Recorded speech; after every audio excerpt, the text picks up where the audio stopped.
Touring North America. Singer-songwriter Maisie Peters comes of age with British pop singer Maisie Peters' tour across North America underway. There's one city she's particularly looking forward to playing: Sacramento, California. Why? The Greta Gerwig effect. That's like a ladybird, Greta Gerwig pilgrimage, Peters told the Associated Press in a recent interview. So I'm excited for that. Peters' tour in the US and Canada follows the June release of her sophomore album The Good Witch. Interwoven are 5 dates opening for Ed Sheeran, who signed Peters to his Gingerbread Man Records in 2021, and whom she has already opened for in Europe and Australia. But New York's Radio City Music Hall presented a new achievement, her biggest headlining show so far. It was very surreal. It was like a real moment, Peters, 23, said in a Zoom call ahead of her show in Montreal. Not many artists get to do something like that. That moment was one Tina Hizon, Peters' keyboardist and friend of more than 5 years, had been anticipating.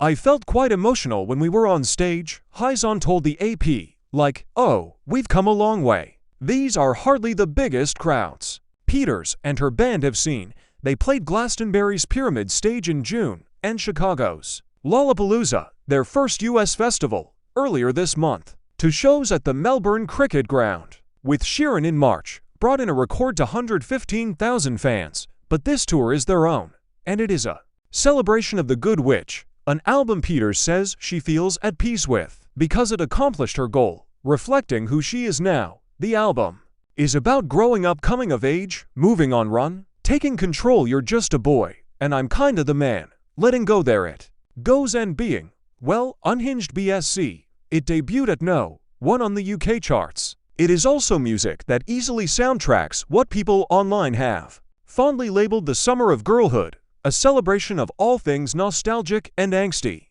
pink and sequined, emotional and overly analytical. In the wake of events like Taylor Swift's Eras Tour and the release of Gerwig's Barbie, Peters embraces that categorization. It's the classic teenage girl in their 20s, fun.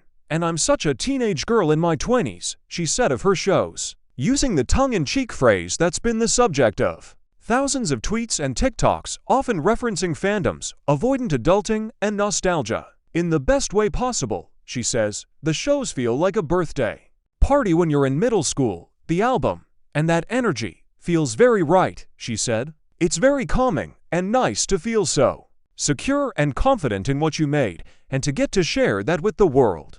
At Radio City earlier in August, fans wore beaded friendship bracelets and baby tees embroidered with Peters' most meant lyrical quips, Little Miss Unstable, I am unhinged, and the line she wore on her own shirt at Glastonbury, women's hearts are lethal weapons. Halfway through her set, Peters, ever the fangirl herself, wove a cover of One Direction's Night Changes into a medley of songs, spanning her discography, in homage to her own growth, but also her fans. Part of Peters' appeal is that earlier discussed quality, being a teenage girl in her 20s. Her lyrics are personal, but also aim to more broadly capture the experiences of existing as a young woman in 2023. She name-drops celebrities, real and fictional, with a specificity that feels like an already established inside joke with listeners. She alludes to her past works, strengthening her own mythology. Caitlin Cunningham, 28, discovered Peters' music on an Apple Music playlist in 2019.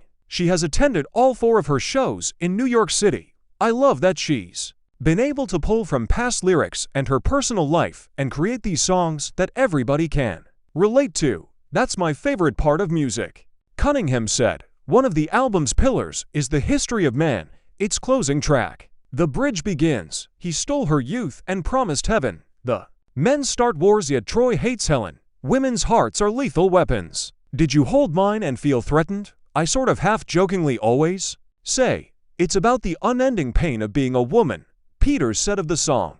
It also feels very Little Women, Jo March-coded and Greta Gerwig-coded. Very Barbie-coded, as I've had people say to me since the song came out. Cunningham brought as many fake sunflowers as she could to Peters' Radio City show. In honor of 2 lyrics in There It Goes, she handed them out to fans in the pit, and after asking that the flowers not be thrown, instructed everyone to hold them up during the song. It's so fun to see familiar faces at the shows and to know that everybody is there because we all love Maisie and we want to have a good time, Cunningham said. Everyone is just so supportive of each other and friendly. That community is a point of pride for Peters, who has cultivated it through TikTok, Discord, and an Instagram book club. I just love seeing people so wholly in the moment, just losing their minds and making friends, she said of her shows. Bringing that energy to the stage is something she has also learned from watching her boss, as she calls Sheeran, perform. Peters opens for Sheeran for the first time in the US on Saturday in Seattle. Ed's so good at holding a crowd and involving them as well and making them feel like it's as much their night as it is his, wherever he goes, she told the AP. It's a good night out. That's how I want my shows to feel. Back at Radio City, Peters paused while performing Not Another Rockstar, a fan favorite. Looking up at the venue's balconies, she yelled, "Who's the rock star now?"